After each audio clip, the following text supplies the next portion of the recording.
Number 5. In the past, maybe, but I'll better get that in just in case. too many. Alright, board 5. Just check to make sure I got it right. Yeah, that was good. So this was the north-south slammy one. The bidding will go something like 1 no trump, pass. Now there are 2 options here. You can either bid Stayman and look for a heart fit, but if you do bid Stayman and it fails, you will then going to struggle to investigate a club slam, because if you bid clubs after bidding Stayman, is it forcing, is it non-forcing? There's a much clearer way to do it, and that's using a transfer. So instead of Staymaning for a fit here, although I appreciate that would work, because partner's got 4 hearts, you transfer to clubs by bidding 2 spades, so you bid 2 spades, you bid 3 clubs here, because you have not got 3 to an honour, you've only got ace-x. So you bid 3 clubs, and then you bid 3 hearts here. 3 hearts showing 6-4, you're bidding a suit naturally. Over 3 hearts, now North can raise that 3 hearts to 4 hearts, because they've got a heart fit. So now you're playing in hearts, instead of playing in clubs, or no trumps. So that's a good thing, because you're going to score better.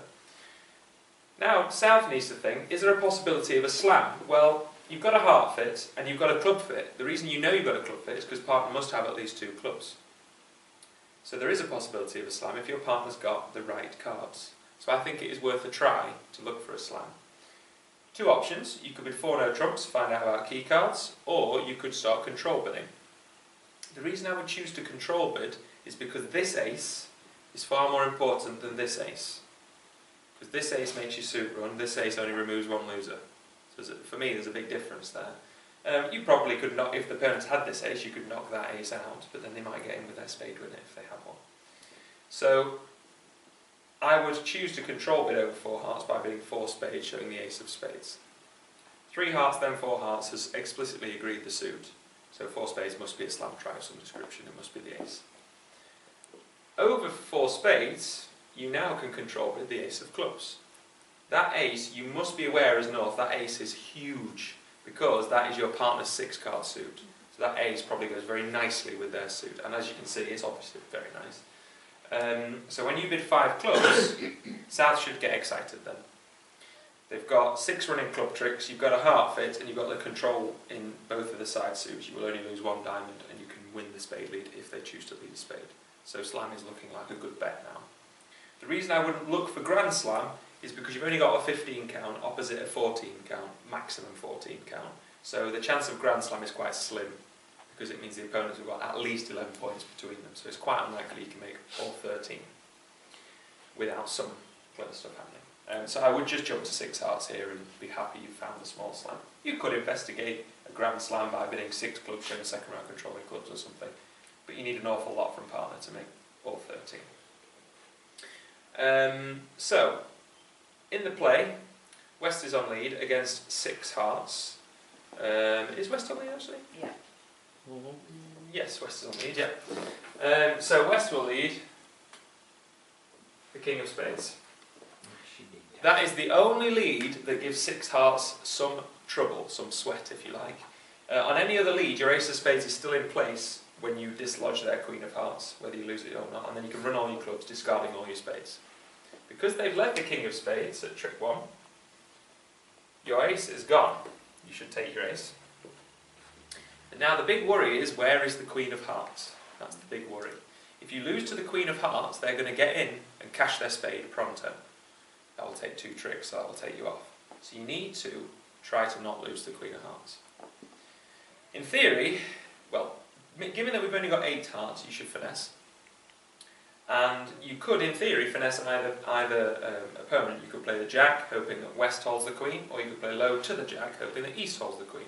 That looks to be a guess. However, it's better to finesse from low to the Jack, because if there are 4 with the Queen here, you can finesse twice. Whereas here, if there are 4 with the Queen, you can only finesse once, because they cover the Jack with the Queen, and now the 10 doesn't draw the 9 off them. So if you have a choice of whether to finesse by playing an honour out, or playing towards an honour, it's always better to play towards that honour, because it can't get squashed. Okay, it's just a good rule. So the way I would play the hearts, although this is not certain, because you don't know where the Queen of Hearts is low to the King of Hearts. That's good practice, just in case the Heart Queen is singleton, which it isn't. And then low heart back, do not, as East, stutter the Queen of Hearts. hearts, play low smoothly and smile at them. Now you should finesse. If this finesse fails, you're going to go off because they're going to win the Queen of Hearts and then cash the Queen of Spades.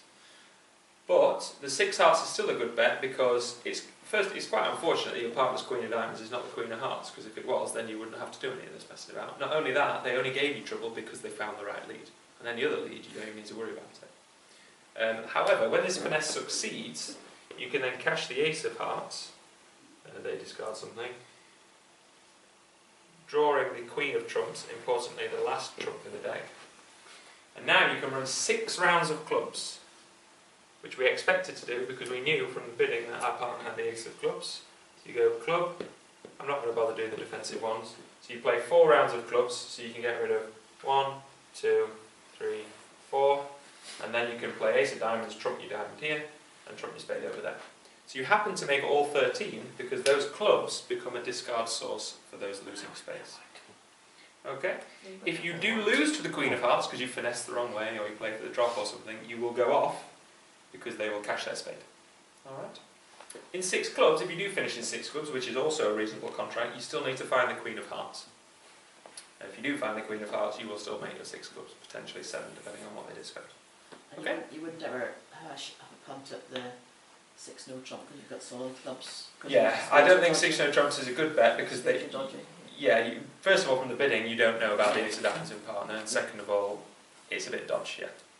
It's a low point 6 no trumps, isn't it? It's maximum 29, so it's better to be in a suit if you can. Okay?